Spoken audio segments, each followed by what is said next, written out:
मैं Jitendra Singh, Pascal civil services में आप सभी का स्वागत है। आज हम लोगों को पढ़ना है सुप्रीम कोर्ट, सर्वोच्च न्यायालय, उच्चतम न्यायालय, यानी कि भाग 5 अध्याय 4 और अनुच्छेद पढ़ना हम लोग को 124 से 147, यानी कि सर्वोच्च न्यायालय हम लोग को पढ़ना है, जिसको आप उच्चतम न्यायालय भी कहते हैं, सुप्रीम कोर्ट भी कहते हैं।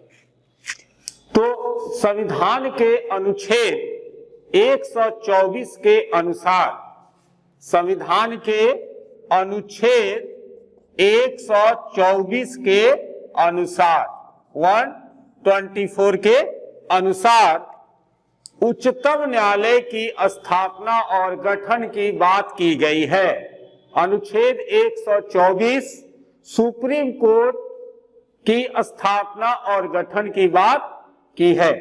यह कहता है अनुच्छेद कि भारत का एक उच्चतम न्यायालय होगा, यानी कि सुप्रीम कोर्ट होगा, जो भारत के मुख्य न्यायमूर्ति और जब तक संसद विधि द्वारा अधिक संख्या विहित नहीं करती है तब तक 7 से अधिक अन्य न्यायाधीशों से मिलकर बनेगा। यानी कि सुप्रीम कोर्ट की स्थापना की बात अनुच्छेद 124 करता है और कहता है कि संसद जब तक कानून नहीं बनाकर न्यायाधीशों की संख्या बढ़ा रही है तब तक एक मुख्य न्यायमूर्ति को लेकर, सीजेआई को लेकर, चीफ जस्टिस ऑफ इंडिया को लेकर अन्य न्यायाधीश, यानी कि उनकी संख्या 7 होनी चाहिए। लेकिन संसद को जो संविधान ने यह अधिकार दिया है कि आप अपने सुप्रीम कोर्ट के न्यायाधीशों की संख्या बढ़ा सकते हैं, तो इस अधिकार का प्रयोग करते हुए सुप्रीम कोर्ट 7 से बढ़ाकर 30 न्यायाधीशों की संख्या कर दी है। और अभी वर्तमान में सुप्रीम कोर्ट में न्यायाधीशों की कुल संख्या मुख्य न्यायाधीश सहित कितना है? 31। यानी कि फिर से एक बार सुन लीजिए, कहता है कि उच्चतम न्यायालय यानी कि 124 कहता है उच्चतम न्यायालय की स्थापना एवं गठन की बात ये करता है। और यही जो है आर्टिकल कहता है कि भारत के संसद को यह अधिकार है कि वह जो है सुप्रीम कोर्ट के न्यायाधीशों की संख्या को बढ़ा सकता है। तो शुरुआत में इसने कहा था अनुच्छेद 124 के तहत कि भारत का एक उच्चतम न्यायालय होगा जो मुख्य न्यायमूर्ति और जब तक संसद विधि द्वारा अधिक संख्या विहित नहीं करती है तब तक 7 से अधिक अन्य न्यायाधीशों से मिलकर बनेगा। संसद ने संविधान द्वारा दिए गए अपने शक्ति का प्रयोग करते हुए उच्चतम न्यायालय में अन्य न्यायाधीशों की अधिकतम संख्या 7 से बढ़ाकर 30 कर दी है। और वर्तमान में उच्चतम न्यायालय में न्यायाधीशों की कुल संख्या मुख्य न्यायाधीश सहित 31 है। यहां तक क्लियर हो गया। अब हम लोग आगे बढ़ते हैं। अब देखिएगा कि उच्चतम न्यायालय की स्थापना संविधान के अनुच्छेद 124 के द्वारा हुई है और संसद को यह शक्ति है कि वह विधि बनाकर न्यायाधीशों की संख्या को निर्धारित करे।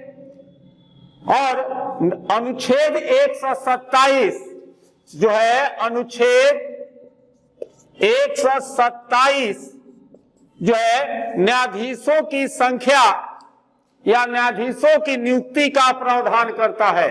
अनुच्छेद 127 क्या करता है कि न्यायाधीशों की नियुक्ति का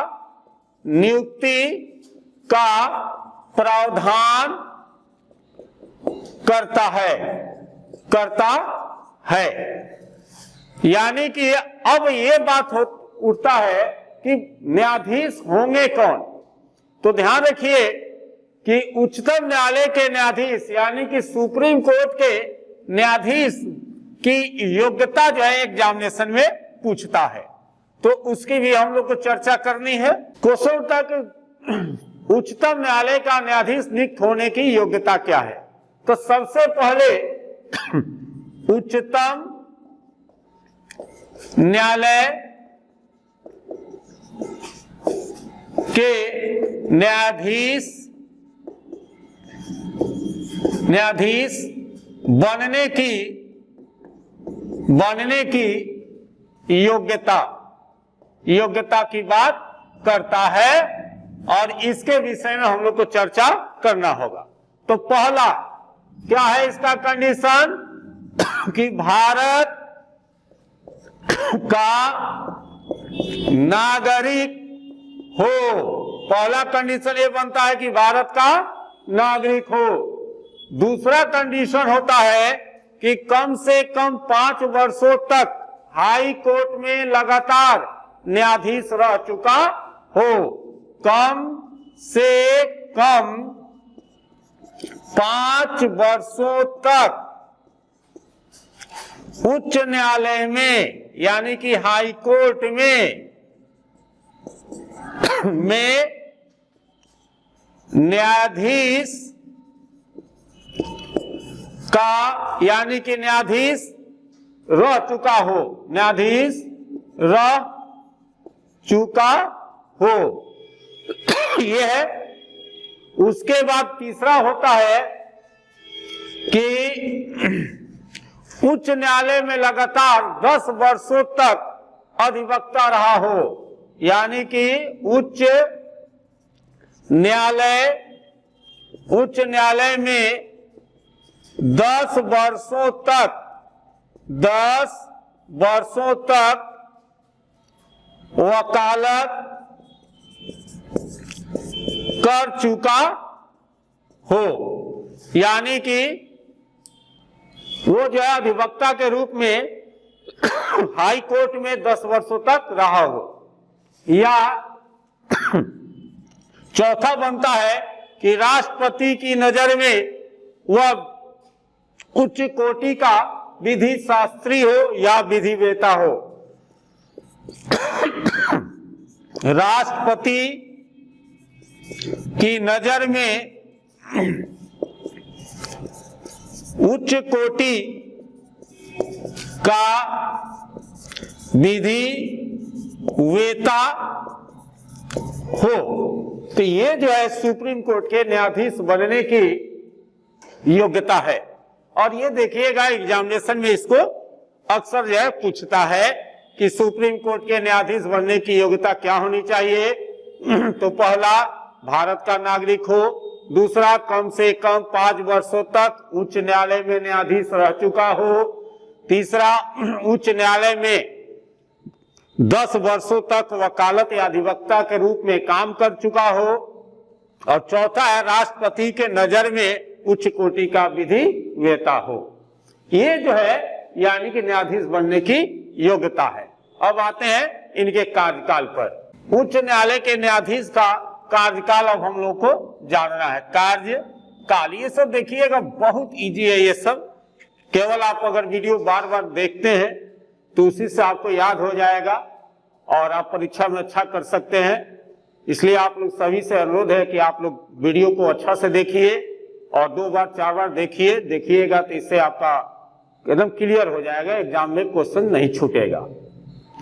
तो अब जो है उच्चतम न्यायालय के न्यायाधीश की कार्यकाल, तो सबसे पहले ये जान लीजिए कि उच्चतम न्यायालय का न्यायाधीश 65 वर्षों की आयु तक पद धारण करता है। यानी कि कितने वर्ष तक वो काम करता है? 65 वर्ष की आयु तक पद धारण करता है। इतना क्लियर हो गया। दूसरा है कि क्या नियुक्ति के लिए कोई न्यूनतम आयु है? तो नहीं, नियुक्ति के लिए कोई न्यूनतम आयु तय नहीं की गई है। ये ध्यान रखिएगा कि नियुक्ति के लिए कोई न्यूनतम आयु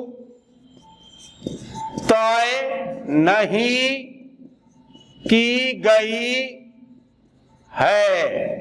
यानी कि आपको सुप्रीम कोर्ट का न्यायाधीश बनना है तो उसके लिए न्यूनतम आयु तय नहीं की गई है। जैसे कि आप मान लीजिए कि बीपीएससी का फॉर्म भरते हैं तो उसका न्यूनतम आयु 22 से शुरू होता है, कुछ पोस्ट के लिए 21 के शुरू होता है और अधिकतम भी रहता है कि कुछ लोगों को 30 वर्ष 37 वर्ष तक, कुछ लोग कुछ वर्ष तक। तो उस तरह सुप्रीम कोर्ट के न्यायाधीश बनने के लिए न्यूनतम आयु नहीं है, लेकिन जो आदमी जज बन जाएंगे, सुप्रीम कोर्ट के न्यायाधीश बन जाएंगे, वो 65 वर्षों तक वो अपने पद पर बने रहेंगे। ठीक है ना। और जो है आप देखेंगे कि न्यायाधीश साहब जब भी चाहे, जज साहब जब भी चाहे तो अपना इस्तीफा किसको देंगे? राष्ट्रपति को देंगे। यानी कि उच्चतम न्यायालय के न्यायाधीश अपना त्याग पत्र राष्ट्रपति को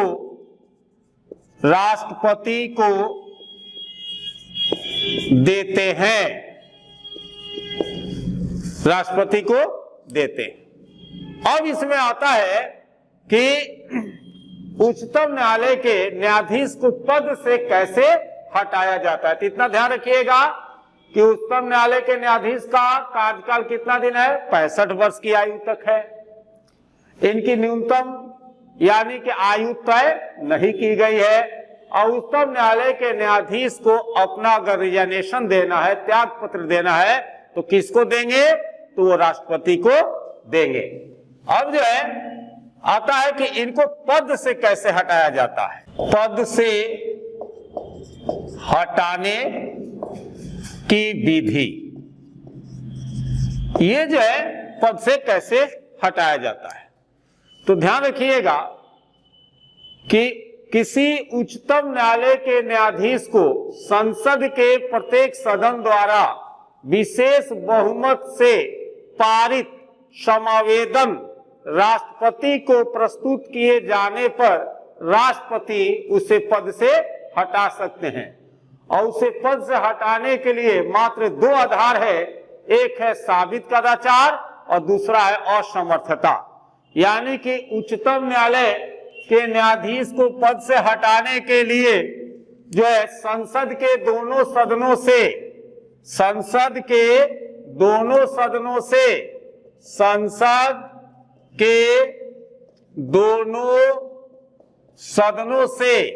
दोनों सदनों कहने का मतलब लोकसभा और प्लस राज्यसभा से विशेष बहुमत से पारित समावेदन राष्ट्रपति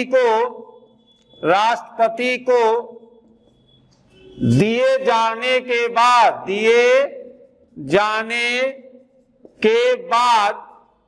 राष्ट्रपति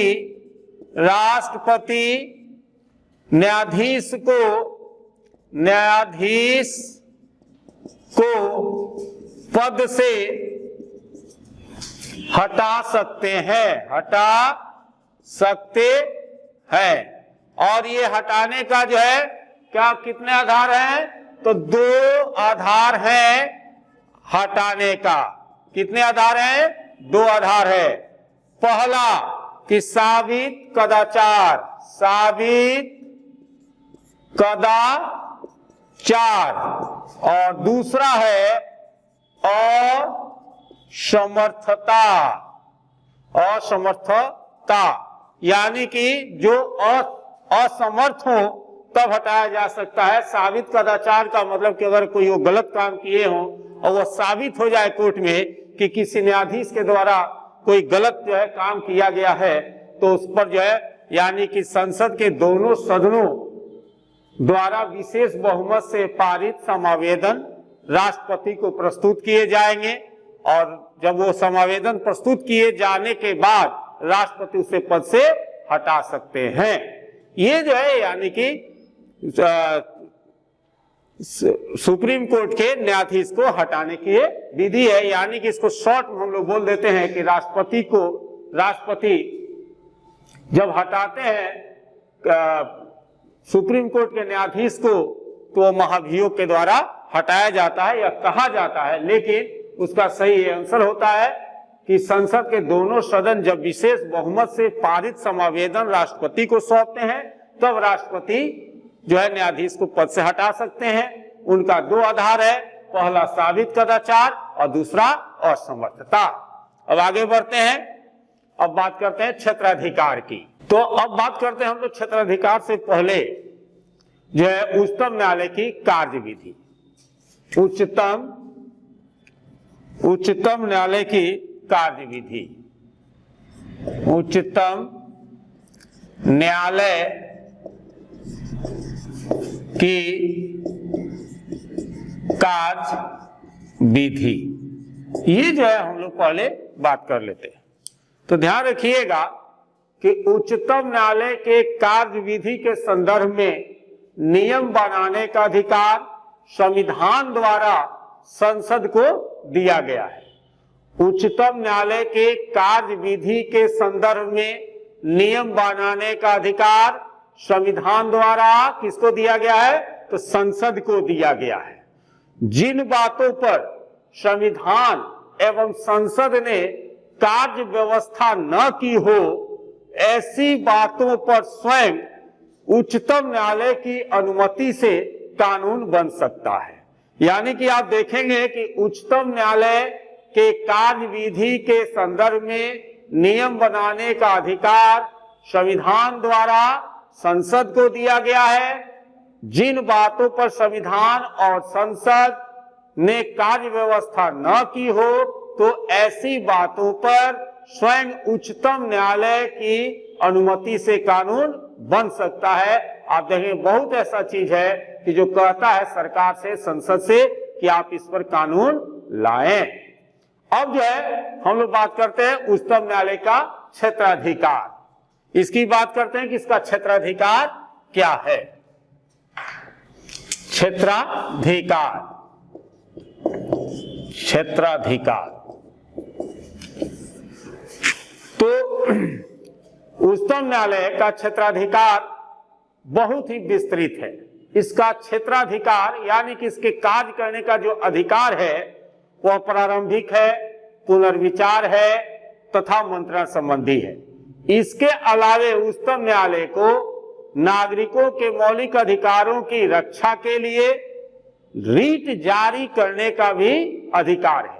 तो हमने जितना नाम लिया कि प्रारंभिक, पुनर्विचार, मंत्रणा, इसको भी हम लोग थोड़ा सा तोड़कर देख लें। तो उच्चतम न्यायालय को क्या क्या अधिकार है? तो इसका अधिकार अत्यंत विस्तृत है, बहुत बड़ा इसका अधिकार है। उसके क्षेत्राधिकार के तहत जैसे देखेंगे कि प्रारंभिक, हमने प्रारंभिक टर्मिनोलॉजी का प्रयोग किया, फिर पुनर्विचार,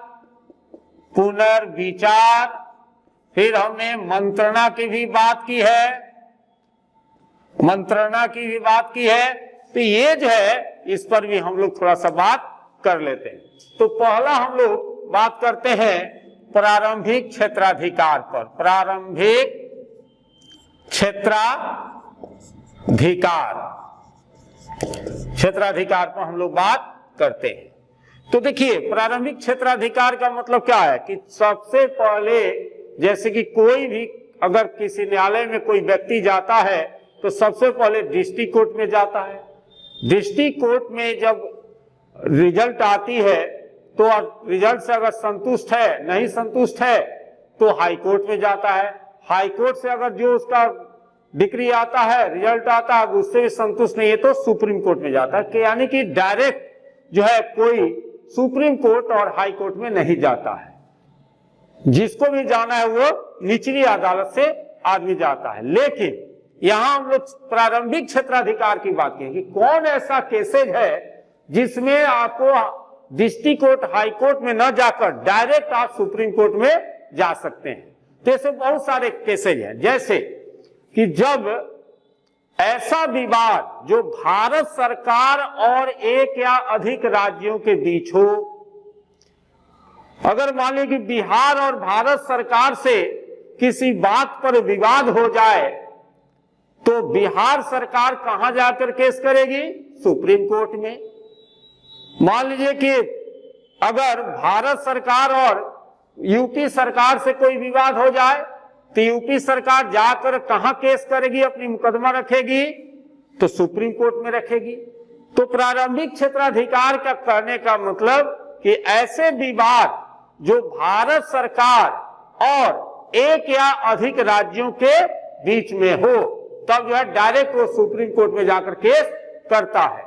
दूसरा, जब कोई विवाद दो राज्यों या अधिक राज्यों के बीच में हो, अगर मान लीजिए बिहार और झारखंड में किसी बात पर विवाद हो जाए तो विवाद सुलझाने के लिए कहां आदमी जाएगा? तो जाएगा सुप्रीम कोर्ट में।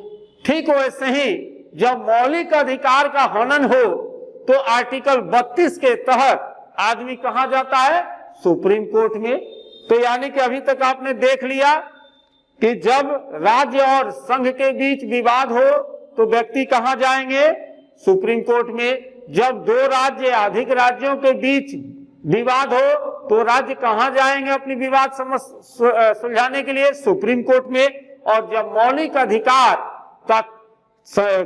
अधिकार का हनन हो तो मौलिक अधिकार के संरक्षण के लिए उच्चतम न्यायालय में प्रारंभिक क्षेत्राधिकार प्राप्त है आर्टिकल 32 के तहत। अब जो है आते हैं हम लोग अपीलीय अधिकार में। दूसरा, अपीलीय अधिकार। अब इसकी बात करते हैं। अपीलीय अधिकार क्या है?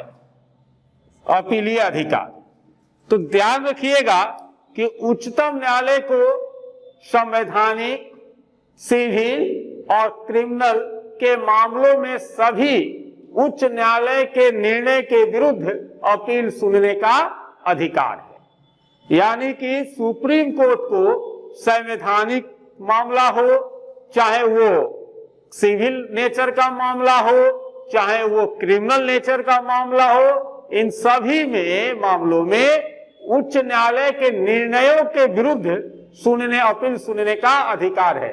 मान लीजिए किसी व्यक्ति को उच्च न्यायालय ने जो डिसीजन दिया हुआ डिसीजन संतुष्ट नहीं कर रहा है तो क्या करेगा? अपील करेगा। किस न्यायालय में? तो सुप्रीम कोर्ट में वह अपील करेगा। इसी को बोलते हैं अपीलीय अधिकार। उसके बाद आता है मंत्रणा संबंधी अधिकार। तीसरा में आता है मंत्रणा संबंधी अधिकार। ये बात आता है। तो मंत्रणा संबंधी अधिकार कहने का मतलब ये हुआ कि आप एक आर्टिकल पढ़े होंगे 143, 143। तो 143 सुप्रीम कोर्ट को विधि अथवा तथ्य संबंधी सार्वजनिक महत्व के उन प्रश्नों पर सलाह देने का, मंत्रणा देने का अधिकार है जो राष्ट्रपति समय समय पर उनके विचार के लिए भेजते हैं।